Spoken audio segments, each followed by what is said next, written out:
Good morning. Welcome to my channel, Changing African Society. It's a place where we discuss thoughts, ideas that will change our society. Please subscribe. Today, this morning, I want to talk on this protest. This planned August 1 protest. Today is the third day. Already on the first day, I made a video. I made a publication. And I first of all faulted the organizers of this protest. And I said, I blamed them for giving a long notice for protest. Please, my dear brothers and sisters, we must be mindful that protest, it's a spontaneous action. It's a spontaneous movement. It can only have a very short time notice. In fact, for the sake of organization, that's why it even needs maybe that short time so that it cannot be hijacked. I want to say what I said a few days ago, that for the protest, it has to happen. Because it seems the federal government, ably led by our president, our dear president, Bola Ahmed Tinubu, it seems they are not really getting the pulse of the people. They're not really getting the pulse. It seems the hunger, the situation, the pathetic situation, the out of proportion inflation, the low purchasing power, it seems they are not getting it. So this protest is sacrosanct. It's very important that it happened. This is my own part of protest. If you may be asking yourself, what is it still doing? This is my own part of the protest. So for the protest, it has to hold.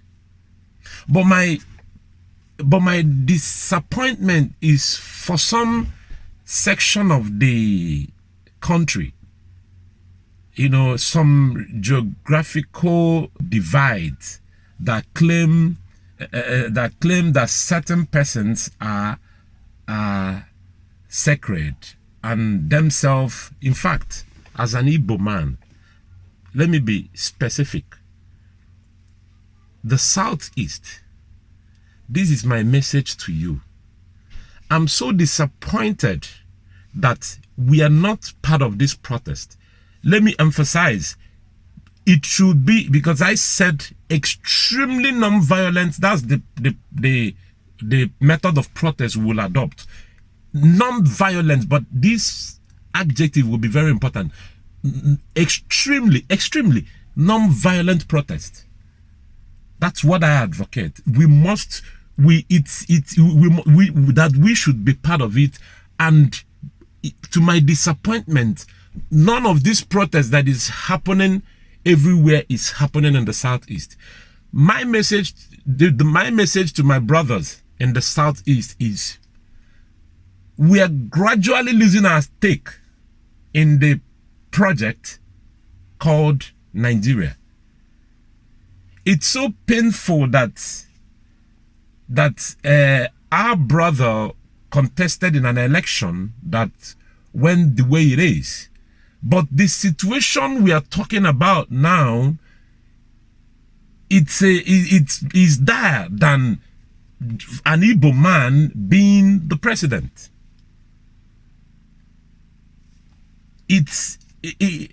Let's forget about, I'm happy the Peter Obi made a statement.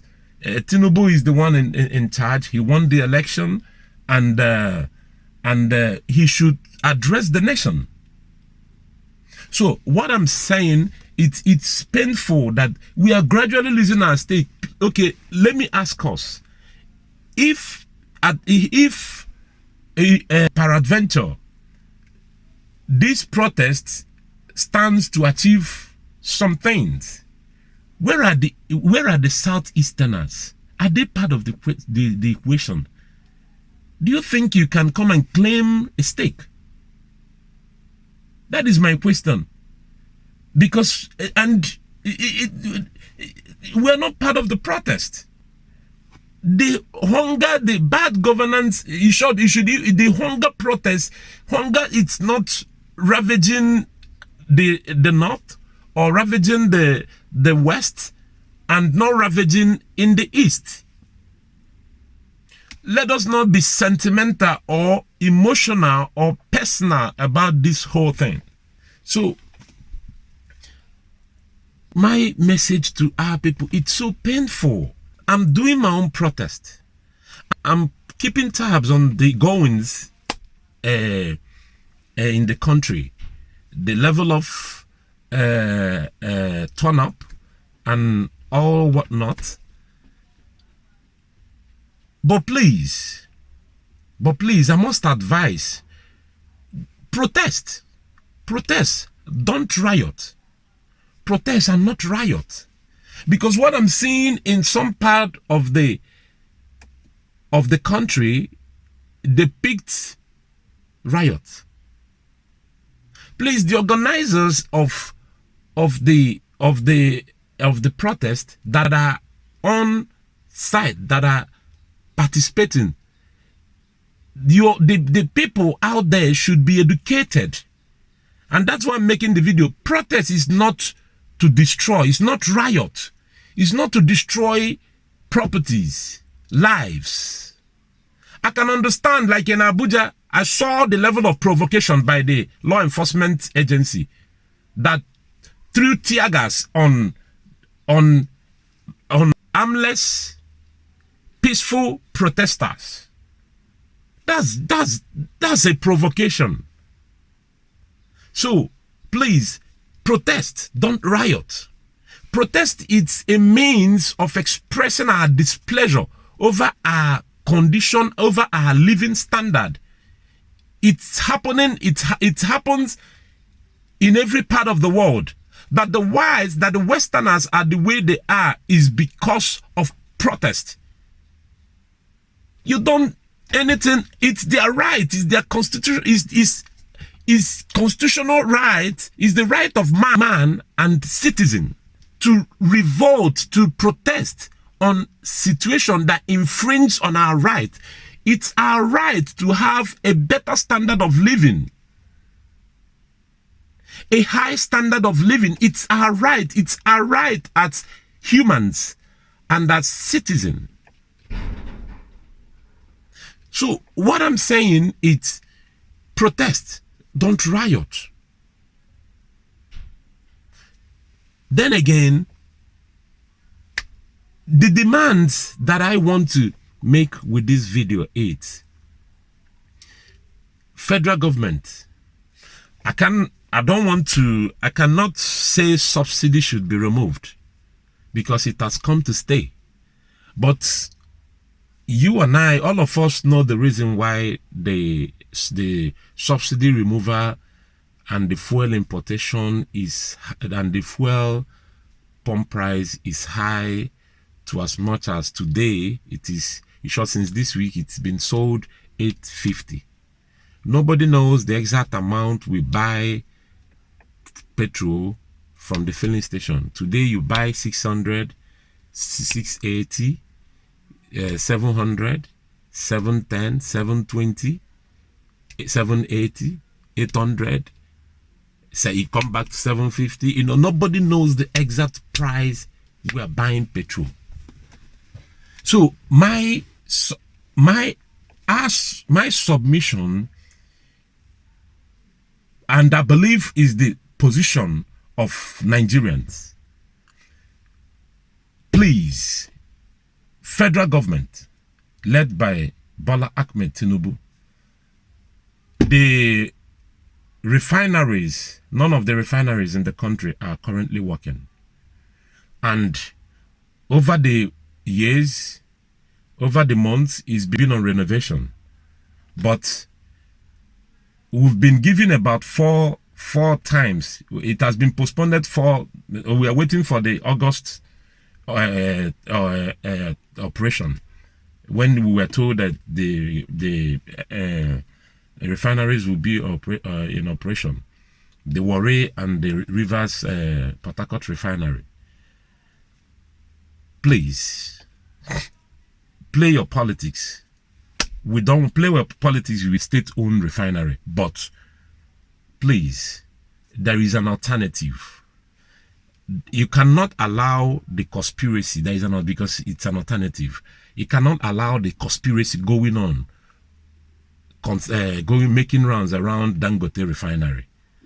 The supply is being sold to him in dollars instead of naira, and all whatnot, and the conspiracy, or rather a counter accusation that that the gasoline or the petrol that his petrol or whatever is adulterated. Please, even the ones you people are bringing is also adulterated, because these days you buy fuel. A few days ago we went to an occasion. I bought about 15,000 naira filling station petrol, which I know will take me and come back. About 17 liters at 850. But could you believe the rate of combustion of this? Before you know it, your fuel is exhausted. You've exhausted your petrol. So please, let's not go there. Let's not even go there. What we are interested is for the price of petrol to be affordable. Probably to 200, 250, at most 300. Leave it for us. Leave it for us. Let Dangote a refinery start operation. Give Dangote Refinery all the necessary support that you can. Let that conspiracy stop. That's what we demand. And the NNPC, the group managing director NNPC, Mele Kyari, should resign with immediate effect. He should resign from that office if he's going to be there and this level of economic sabotage is going on. But be mindful, this protest is not only just for the government at the center, it's also for the state governors who had failed to invest in power in order to energize the industries, if there are states that own industries. It's not only for the federal government, it's also to the state governors who had shown poor leadership performances. Poor performances. The leadership ineptitude is so bad. So Mele Kyari should resign with immediate effect. And if federal government still put a puppet that will still be doing what his predecessor Mele Kyari had allowed to happen under his watch, we will come back with this protest. But what I'm soliciting, what I'm asking for the protesters, not to take it for that 10 days. It is too much. The spoils may be too much. Please, this is the third day. Let today be the last day. So that let's rest or let's rest on Sunday. Perhaps let it happen more on Monday. 4 days. Let's wait for the response. But we need to make demands. These two demands is what I'm making. Let's fuel. Subsidy has already been removed. Sometimes on May 30th last year, when the presidents made that declaration that subsidy is gone, I wrote on my Facebook wall, the money for subsidy what will it be used for? Is it not going to be embezzled by the few oligarchs, few elites, political elites? If it's something the larger number of Nigerians, the maximum number of Nigerians will benefit, is it not better the subsidy remains? Today, what is happening? Because the money is going to be, so if they have 10 million to embezzle, today they have 20 million to embezzle because subsidy made available much money in their coffers. So if it's going to be used, if you don't want to do your work as federal government, who has all the might to go after the syndicates that is reaping from the subsidy regime, no problem. But what we're interested is that Petro don't even build anything for us because we've not experienced any infrastructure going on. So, but let's pump price of petrol come down. That's what we demand. We don't want to know how you do it because our situation calls for it. Our situation calls for it. Please, thank you for listening to our post, Changing African Societies with Ideas that Bring About Change to our society. Subscribe to our channel. Thank you and God bless you.